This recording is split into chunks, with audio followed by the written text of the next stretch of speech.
Wokeness isn't a silly distraction, it's deadly serious. There were two news stories that struck me last week in that they illustrate perfectly why many of us have been concerned about the radical progressivism which has taken over our media, political and cultural elites. My principal critique of this ideology is that it encourages people to prioritize their subjective feelings about doing good and being tolerant over the reality of how the world actually works, and these two stories demonstrate the fallacy of the woke worldview and the terrible consequences its application has for the rest of us.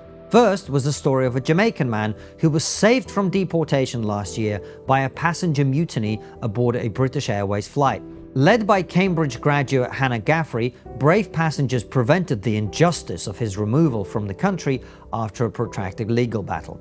Ms. Gaffrey boasted proudly on Twitter that she and other passengers refused to sit down before takeoff and described receiving advice from Detention Action, a left-wing human rights charity. If Ms. Gaffrey and her fellow human rights campaigners had bothered to inquire as to why the man was being removed from the country, they may have discovered that Lawrence Morgan was being deported because he'd been convicted of a whole host of gun-related charges, including taking part in a shootout with other gangsters in which another man was brutally killed in open, broad daylight.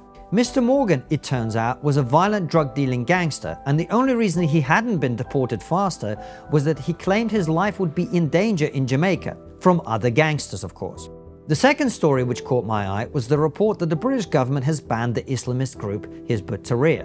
The group's stated aim is the re-establishment of the Islamic Caliphate and the imposition of Sharia law on the world. Why did the ban strike me as telling?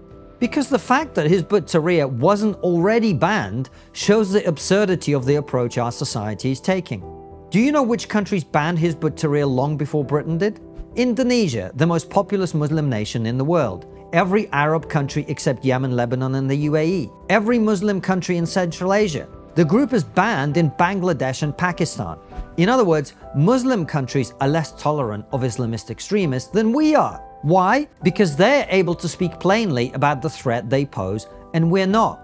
In a now viral clip, the UAE Foreign Minister Sheikh Abdullah bin Zayed, speaking years ago, warned Western countries that their failure of leadership and obsession with political correctness, his words, not mine, would sow the seeds of extremism. There will come a day that we will see far more radical extremists and terrorists coming out of Europe because of the lack of decision-making, trying to be politically correct, or assuming that they know the Middle East and they know Islam and they know the others far better than we do. And I'm sorry, but that's pure ignorance. There is evil in the world. There are people who do not belong in our countries. There are people who wish us harm. No amount of be kind and don't look back in anger will stop them. And the problem with wokeness is that it trains otherwise good people to fail to see this. Before you go, let me take a minute to recommend a longevity supplement by Verso. In our recent interview with Tim Urban, he said, "We should be talking about longevity and longevity science." Researchers like the biologist David Sinclair have recently made some fascinating discoveries on how to mitigate or even slow down aging altogether. And that's why I'm using Verso. Verso is a company that translates these incredible scientific breakthroughs into products that hold the potential to increase your longevity. And one of their products that I take every day is Cell Being. Cell Being helps combat aging by increasing something called NAD+ in your body. Now, NAD is arguably the most important molecule in your body. High NAD levels improve your metabolism, repair damaged DNA, and increase energy production in your brain, immune system, and muscles. But as you grow old, your body's NAD levels go down, and you can't take NAD as a supplement because it's too big for your cells to absorb. That's why Verso Cell Being contains NMN, resveratrol, and TMG. These three molecules work together to increase NAD+ levels.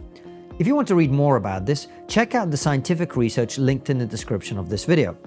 Plus, Verso publishes third-party testing on every batch of its products to guarantee that you're getting exactly what you're paying for. So, if you want to join me, you can get 15% off by going to ver.so. That's ver.so. trigger.so and use our code TRIGGER to save 15% off your order. And if you enjoyed this video, make sure to check out the 3 interviews I did with people at a massive pro-Palestine rally here in London.